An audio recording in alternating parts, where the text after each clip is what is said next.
la la la. So I go to see Rachel and she said a lot of stuff. And but one really great thing, cool thing, she was like, it was April, for some reason I know that.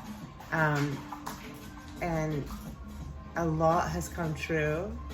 And looking back, I would say it was about, what did I say, 2014, we're in 20, is that 8 years? I'm such an idiot. My dad says I have a bad attitude with math. 14, 15, 16, 17, 18, 19, 6 years. I knew it was an even number. So 6 years ago, she's like, in the next 3 to 5 years, and a lot of it has already happened, or whatever could be a version felt like it happened, you're going to, she talks shit about my mom too. She's like, the universe, or, what word does she use? She spends like 5 minutes talking to people that aren't there. Anyways, she was like, she said something like, in the psychic world, there was basically like my mom's version of how she calls me pretty. Like, you don't look as fat as the last time I saw you. She was like, oh fuck, what did she say? She was like talking about my mom and my dad, and everyone like always, there's your third commercial, Trell Daniels. And on the third time, they usually try to take another, there you go. But they usually try to grab another commercial and see if you'll go and skip ad. So, yeah, we have to figure out why they're making money off of us and not paying us. That's not very nice. Take it, bitch. I lost my train of thought. My mom, but she was just a side story about,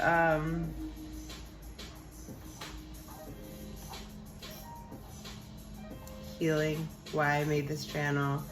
The psychic lady, she said someone's gonna be there for you who's never been there. Like, somebody's gonna be there for you in your life. Like, she's like, all you've ever wanted, and it's so true, all you've ever wanted is to be there for someone 100%, like, and have someone be there for you, and you haven't had that. She's like, your father tried.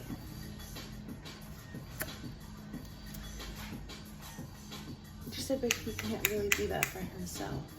So as best he can in the capacity that he is.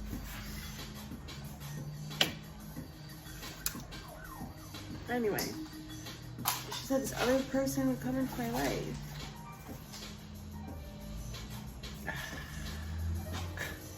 I've wanted it to be every single person that's come into my life. I just realized that. I mean, I guess who wouldn't? That's normal, right? I can like hear my dad, stop crying. I'm trying. Not cursing, cutting out profanity. So, yes. I'm trying to think if I cursed today or not. But I made a pact with someone, no cursing for 30 days. But I want to continue that for the rest of my life. It's a long story. It has to do with my dad lying about going on a donut run at 3 a.m. when he really went to bang the neighbor, Sherry, around the corner. And your girl Ash, little Ashley, I was like 8 and my sister was like 7, and I didn't know what to do because I woke up and my dad wasn't there. So for me, that's like, you're supposed to like call, you know, I was a little kid. I didn't realize my dad was a womanizer and sleeping with my Montessori school teacher. That was a classic. But I didn't know what to do, and I was like the protector for my sister. And so I called the police. That's what they told me to do in school or some shit, you know? And I'm like, they almost took us to protective services that night. It was pretty nuts. I called the police, and I remember like 2 gentlemen came couldn't pick them out in a lineup, but white guys. We live in Georgetown, you know, a townhouse, brownstone, same thing in Georgetown. Well, it was technically with brown bricks. But anyways, we had 3 floors, and so the police come. We're trying to call. There's no cell phone. This is like, I'm born in 81. So let's say this is like 89. And my mom lives around the corner. When they split, she got an apartment across from Montrose Park. 3 blocks up. They called my mom. She didn't answer. I just remember the number, 202-625-7238. My dad, 202. Well, he got a new phone. 202-282. I don't know. Anyway, so he would always tell me his number and I knew it by heart. They called my uncle Mark in Arlington, which is not too far, just over the bridge. And so he was talking about child services. I don't know what happened with my uncle. All of a sudden, my mom shows up wasted. What's going on? I guess she just like walked down, like she like walked into a party and like, you know, listened to a voicemail like all drunk. She showed up in like a suit, she was, my mother's drop dead gorgeous. She's been in a wheelchair since 2011. She's still drop dead gorgeous. Her skin is phenomenal. Natural 32D. I'm wearing a tank top under there. Anyway, and we're watching out of the window down to the police who are now speaking to my mom outside. And looking back, I think they were trying to do something sketchy because once they found my uncle, why were they still discussing child services? Maybe because my mom showed up drunk and then my dad showed up yelling, screaming. I was watching from the window and I was just like so scared because they had just divorced. Their divorce was so nasty. One time Whitney and I came out to go to school like in our uniforms and my parents were on either side of like an oriental rug, like pulling. And we're like in our uniforms, we're gonna be late for school. Like screaming. They're nuts. But I'm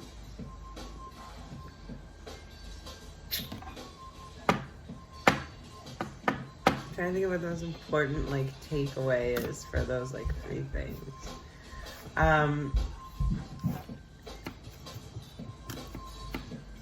Oh right, my dad's divorce, my mom's divorce, my mom.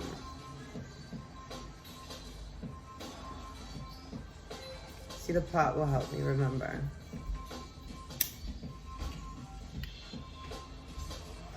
Look out the window. I'm so scared they're gonna take my dad away. My mom's like yelling, and first it's just my mom and the cops. She's like dressed, black tie. And then my dad comes around. Meanwhile, I think he was just coming home and like saw the cops, you know, and like was like clearly not happy about it. And I didn't even touch that one. So I see my dad screaming at the cops. My father was a formidable force to be reckoned with. The man was like next level. He was, so he's screaming at the cops. He's like, get the fuck, I don't even know what he's saying, but I'm watching out of the window. And we had always gone to like Catholic school and stuff and raised that way. So I had a relationship with God through going to church, through going to Sunday school, through my grandfather, if there was something called Orthodox Catholic schools. So he's like screaming at the cops, and my dad, 6'2", like 250, all muscle, like then, like in his freaking prime, Like, he was the motherfucker the cops wish they didn't go to his house. And he's like, you know, in front of his house in Georgetown. Like, he's got his crazy ex-wife who's drunk, as usual. And us upstairs. And these two cops that for some reason aren't leaving. Looking back on it at 38, 30 years ago, I was probably 8 years old or 9 years old. So I was praying, and for the first time I prayed to God, like, from me, like, not reading a prayer book, I guess. Terrell, that's your 4th commercial now on YouTube. My friend Terrell Daniels is playing the music. And I said, dear God, please don't let them take my father away. Dear God, please don't let them take my father away. Dear God, please don't let them take my father away. I just was praying. And I guess the only thing I could think of that was I thought was bad, or that I had learned as a sin, or something that I was consistently told by adults not to do, was curse. So I guess I cursed by then, so maybe I was 8 or 9. Yeah, 9, 10. My dad always cursed, so. And then I said, I swear, I promise you, if you just let my dad be free, I will never say another curse word again. It was a hefty promise for an 8-year-old. I remember apologizing to God after, at the period, it was like the period before the last period of school the next day, because I had used a curse word at lunch. And I remember being like, I'm so sorry, but don't give up on me, I'm gonna start over again. And in a weird way, I've been doing that for like 30 years. At Agni, I had a class. It was like an intentions class, so every Sunday we would set an intention, and then for the week, kind of try to stick to that, but not ever shame ourselves. That kind of energy is a lot more toxic to the body, to the mind, to the all the subtle bodies, the hurt body. I was talking to my friend Dion about that. Look at me, I'm literally holding 2 different ways to smoke pot. This one's faster.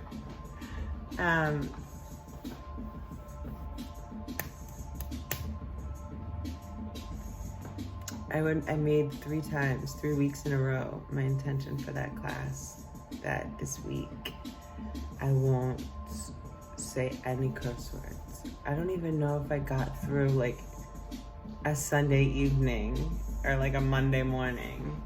And I'm not really taking it seriously now, so I shouldn't say it.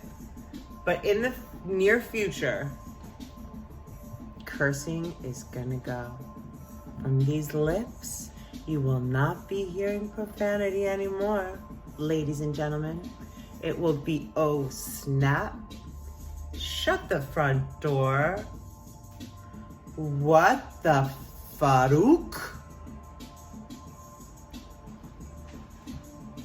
Late.